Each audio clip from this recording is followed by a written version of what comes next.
Hey guys, we're back. Hope you're doing well. How is my brother from another dad? I'm doing really well, thank you. Good. Right, guys, we're a bit all over the place this week because if we weren't, this would end up being like a 3-hour video, and we know that many people wouldn't watch it. So we're gonna rush. Well, not rush, but we're going to run through some stuff with a few pointers. You're going to have some homework this week. So before we start, where are we? Just a quick bit of housekeeping because I said I would. VPN. Where am I? Oh, I'm in Singapore this week. So if you want to hide your privacy, hide your location, 30% off, $70 a year, 30% off, link and code will be in the show notes. So we get it for $49.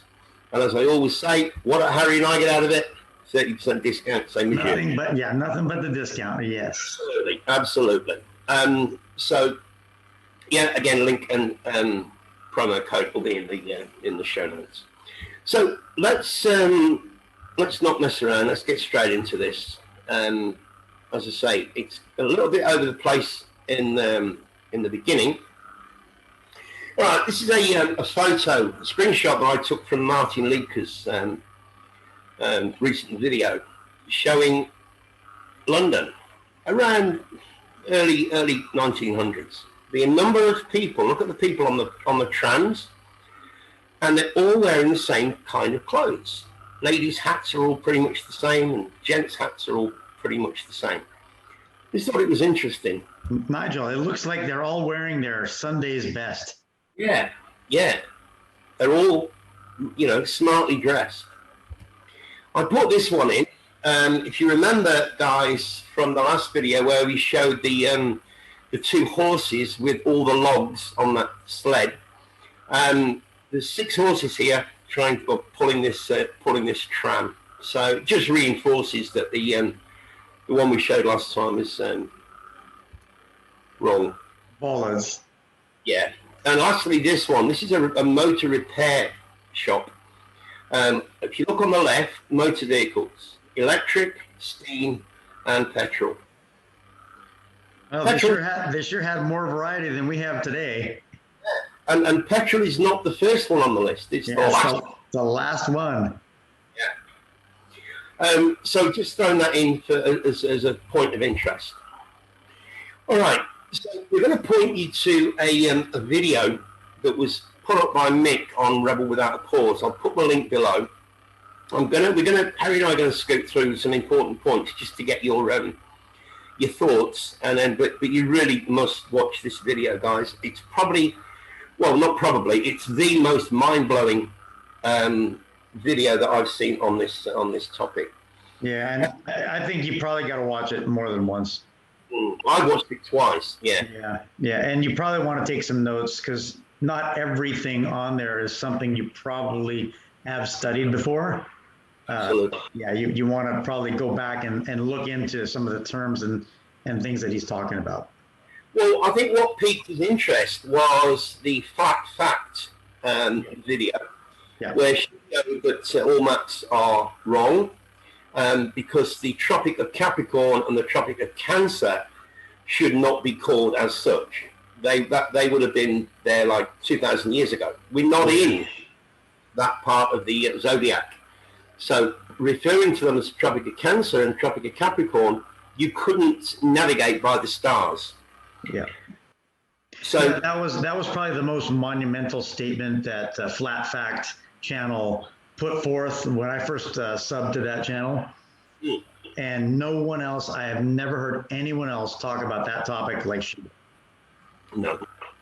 So here, this is just a screenshot. I chose this one because it's got Tartaria. But nothing today is as we think or as we've been taught. And this guy shows us why. I threw this one in for good measure. This is from Divergent. People do not accept this. We live in a computer as energy social experiment. There's a lot of people talking about circuit board cities.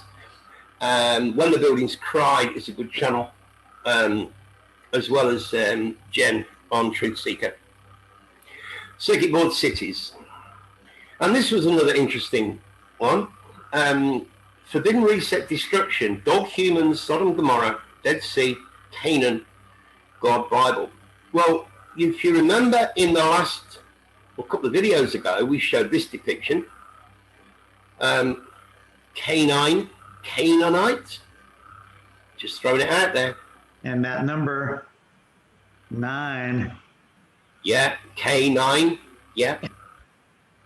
And this was the one that I spoke about in that particular video that we did, that podcast that we did. St. Christopher depicted as a Canaanite. So anyway, digressing. Right. And that may have something to do with why we like to use the word bitch. Yeah, quite possibly. Yeah. So Zodiac. He says Zodiac comes from Zodiac. And Harry, you told me that, what's zoo in Greek? Zoo is, the root to that word zoo is zoe, which means life. No coincidence. Okay, so what this guy has discovered, now we know, many of our subs know the unpronounceable channel, the Crater Earth guy. Mm-hmm. I liked his stuff, but there's something that's not right, as far as I'm concerned. But this guy nails it. What you're looking at is a mirror. Now, remember when we put forward the idea a while ago, Harry, that the moon is essentially working drawings, like the architect's drawings. Yes, I remember that. You had brought that to my attention, I'd say at least 3 months ago, if not longer. And and it's a drawing that was made long ago, and it is like almost like an imprint. Yeah, it hasn't changed. Well, what this guy's done, he's looked at the moon and basically taken an X-ray. This is for want of a better word, an X-ray of the face of the moon that we always see. And basically, he's mapped it.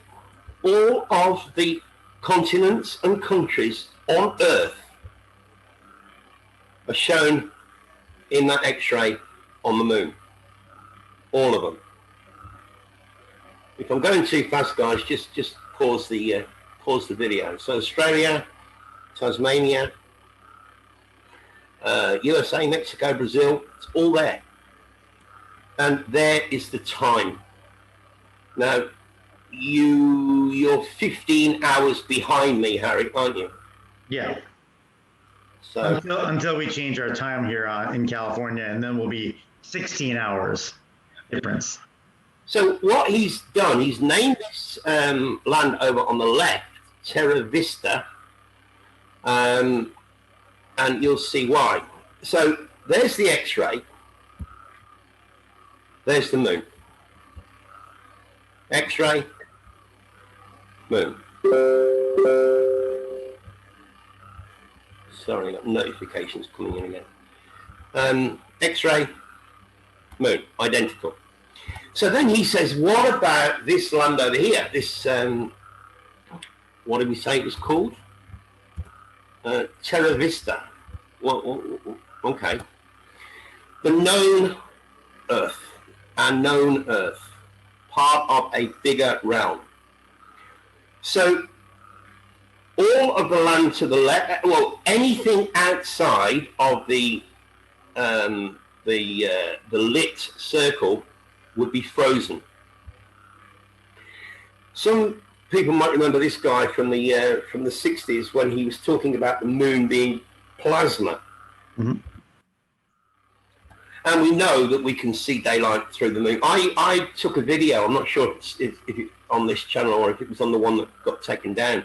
I actually filmed on my phone clouds going behind the moon. one night. And that's a star that we can see through the moon. So all these maps, even the old ones, are not, that they're nothing like what this known realm really is. Now, this is one thing that I disagree with him on, because what he's doing is showing the firmament over the whole realm. And we know from Genesis 1 that the firmament was created in Genesis 1, part of the, after this realm was hijacked, after this realm was copied and partially destroyed, the firmament was created. So I contend that this guy's wrong on this one, and I will show you why, that the firmament is only covers the known world. Well, so, one thing real quick, Nigel, if the firmament covers just the known world and the sun is in the firmament, that means that the sun would never be able to get far enough to the Tierra Vista to actually ever melt them, because they're frozen right now. That's why it's frozen. Because the sun and the moon, they only operate in this in the lit realm. Yeah. Not the whole realm. And we know the sun and the moon are in the firmament. So for that reason, I politely disagree with him when he says the firmament covers the whole realm. So we know what this is depicting. It's depicting the Northern Lights. And we know they're real enough. And he talks about this guy, Bragg, who proves beyond doubt that X-rays will reflect off a crystalline lattice, off a crystal. So the firmament is some kind of crystal. And they've been telling us, Dark Side of the Moon, Pink Floyd. So we have the Northern Lights bouncing off the firmament, or the ethereal ionosphere. There's the ion again, Harry, that we talked about last time. Yeah, it's special 3 letters. Yep, and creates the sun and the moon. So he's listed the noble gases in the ionosphere, and the sun forms up there helium, plasma sky forms in the argon, and we know that helium and Helios being the sun, and the moon forms krypton. So this is how he's basically portraying the manifestation. And we know from, previous research that the sun and the moon represent the positive and the negative. And isn't it interesting, Harry? Well, I thought of this yesterday. It jumped at me and hit me like a ton of bricks. When we're sure about something, you ask me a question, and I'm sure about it. What do I say? I'm positive. Mm-hmm. So I put this one up because we all look at the moon and we see these what appear to be craters. Well, he's likened it to paint defects, bubbles in paint. Photo comes from photos, which means light. Photosynthesis. We all know what that means. Photon. And a photograph is a light drawing. A graph is a drawing. And there's the sun drawing on you, the suntan. Mm. So then he gets into this. At the bottom right is Australia, and the arrow is pointing at what he calls Lemuria, which was possibly Atlantis, to the east of Australia and north of New Zealand. Well, we know it's not there. Well, we're pretty sure it's not there anymore. Also known as Mu. Now, if you go to Michelle Gibson's channel, she's done a lot of work on the Moors, the Moor people, spelled M-U-U-R. And there are still some of them around today. Quite possibly what we know as Atlantis. Then he talks about this phenomenon on the top of the moon, and essentially it's the focal point, shall we say, of the firmament. So there she is. But again, he's talking about it being all over the realm, and I still need to be convinced of that. So here we have the land, and here he's showing the what he believes to be the firmament. That's the word I was looking for, vortex. We know the stars are in the firmament. Genesis 1 tells us that. As above, so below. We know that. Saying well enough. So here is depicting the Earth, or the known Earth, on a zodiacal clock, and I question why the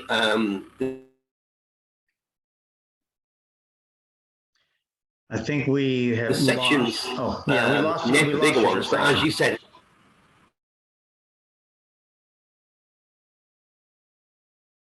We're losing you, Nigel.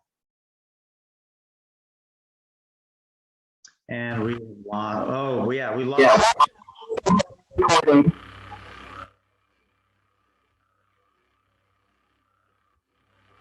Right. All right, sorry about that. I got kicked out. You're recording it, Harry, aren't you? Yes, I am. Yeah. Okay, so if the Earth was in the center of this zodiacal circle, then all the segments would be the same size, right? Mm-hmm. And that's why they differ. Let me get back into this. Okay, so here he's showing the zodiac dial and the zodiacal dial and known realm. And he spins it. If you look at the shape, he spins it, and we get this symbol, which David Talbot talks about a lot in Discourses on an Alien Sky, but he hasn't made the same connection that this guy has. So you are here. So anything on the outside of the lit circle would be frozen. So there's your Antarctic ring. Here's Polaris, which is more towards the center of the greater realm. And we know that 30% of the realm's circumference every 2,160 years. 2 + 1 + 6 is 9. Now, he's got it moving in a clockwise direction, right? But, as you said, Harry, if we're moving out of the age of Pisces into Aquarius, that is anti-clockwise. Yeah. Right? And we know we have the precession of the equinox. We look at that as being a clockwise phenomenon. So if you've got the precession of the months and the equinox in a linear or a clockwise formation, and then you've got the greater realm going anti-clockwise, surely one is going to counteract the other, which again demonstrates that there's no such thing as time outside of this realm. So I guess this is maybe the point of contention for the first time ever where we disagree on something. Why? What do we disagree on? I think that the firmament does probably cover the whole realm, but the creation of the trap of the sun and the moon probably have only been around for a shorter period of time. The original creation has the firmament over all of it, right? This is going back to the analogy of your laptop and my laptop. Yeah. On your laptop, your computer, you have the firmament over the greater realm, all of it. I come along and I borrow or I steal your computer, the hard drive, and give it back. and then place the firmament over my realm only after I've destroyed it. Yeah? So if we were living in the true original realm and the firmament is over the whole of it, then the sun and the moon would have to travel a greater distance. Or maybe there is no sun and moon in that realm. Probably not. I would imagine there's probably not going to be one. Yeah. Because maybe there's a different kind of light that would light up the entire realm, not just the prison part.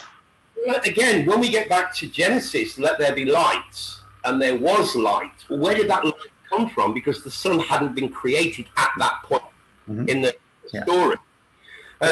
Or it's a different sun outside of the firmament that lights up everything, and then the firmament covers it. Yeah, I mean, we've seen that with the so-called second sun, and I forget who it was, but somebody filmed it very, very recently. The sun outside of the firmament, which would be the greater sun, the black hole sun, the dark sun, whatever you want to call it, would be the sun that covers the greater realm. So yeah, okay. I would concur that the original realm has got a firmament over all of it, but the copy that we're living in, the hack, only has the firmament over the known realm. So this is the origin of the swastika, which of course was made to look bad for obvious reasons. And we've got 12 sections here, or 12 ages of 2,160 years. And that comes to 25,920 for a full circle, which again adds up to 9. So here is essentially what he's talking about. You've got the known realm in green, right? So now it's progressed round to here, which means that all of our known realm would be frozen, pretty much, in this hijack, and all this would be livable land. Back to the X-ray thing. What he demonstrates is that when we have an X-ray, the X-ray only captures the dense, the most dense. You don't see the blood, the veins, anything, only the bone. So here again, think of that type of X-ray as being this, the face of the moon. And there we have our little bit, everything outside frozen. So he asks the question, where is Antarctica? Which is a fair comment, but it's going to be everywhere. Whenever you travel to the outer ring of this realm, it's going to be frozen. And that's wherever that part of the sun doesn't get to is going to be frozen. Yeah. So yeah, everywhere you go beyond that distance, it's going to be that 200 to 300 foot ice wall. Yeah, exactly. Then he talks about the cross, the mutable cross. And I remember that a cross is an unfolded cube, as we've spoken about. The solstices and the what's the other word, Harry? You're talking about the tropics? No, the equinox. The equinox and the solstices essentially form a cross like this. So true north would be where the arrow is pointing, because it would be towards the center of the greater realm and not the center of this realm. And then he goes on to say that a planet is a smaller subsection or fraction of a much larger plane. That's as far as I got. Hopefully that's going to be enough to get you guys to go and have a look at this and comment accordingly, because it's blown my mind, it's blown Harry's mind, and other people that I've asked to have a look at it, it's blown their mind as well. Well, it's I think what 8-part series, and this is only number, I think it's number 7 or 8. It's an 11-part series. 11-part series. So this is just one video, and he has so much information in there that you probably have to do your due diligence, and then look at all of them, and then from there kind of come to your own conclusions, or look into it for yourself. Well, he goes into a lot of different things. The last one that I was looking at was number 10, and he's talking about Emoto, Dr. Emoto's work, the Japanese guy that photographed the crystals. And you know, when I first, in my early waking up stages, I came across the rice experiment on YouTube, and I thought, nah, this is bullshit. And I did it, and it blew me away. And this is something that Emoto did. And if any of you out there have got doubts, try it for yourself. It's really, really easy to do. Just type in the rice experiment on YouTube. You'll find plenty of people who've done it, and I can bear witness to it. I did it here in China a few years ago now, and it absolutely blew me away. Well, I'm going to have my kids do it this summertime, and it'll blow them away too. Great experience, but the only thing is, it's going to take you like 3 weeks, a month, to get the full effect. So you know, kids are usually a little bit impatient, but yeah, once they get the result, it will change their lives. I guarantee that. Yeah. Guys, what we're going to do now, we're going to bail on this one, and we're going to record again that we're going to put on the BitChute channel, because what we want to show you is a little bit related, but not directly related to what we've shown you here. But we need to show you a little clip, and I don't want to get a copyright strike. So we're going to finish this one now, and then we'll Harry and I record the next one, which I'll put on BitChute. I'll put the link below. So when you finish watching this, just hit that link and shoot over to BitChute. It won't be long, probably a 10-minute video, but it's something very, very, very important. A link that found us a few days ago, and again just ticks even more boxes. Yeah. All right. Anything you want to finish with, bro? No, again, just I want to reiterate the same thing I usually always say is, you know, you're going to have to doubt everything. Again, research from someone else is just researching stuff that maybe they've thrown at us so that we just go down a rabbit hole. But look into this, look into it on your own, and never believe anymore. Absolutely. And Anne-Marie latest as well. She put 2 up yesterday. Very, very, very powerful information. Yeah, we got to help her to grow her channel if we can, because she is just too great a resource with some of the ideas that she has. Amazing. I've just joined her. We've got a Telegram group, guys. I'll put the link in the show notes if you want to join us. There's only like 16 people in there, but if you want to come over and join us, please do. It's called the His Story Telegram group, and we just talk about anything. So again, I'll put that link below. Right, guys. So we'll see you over on BitChute. All right. Take care. See ya.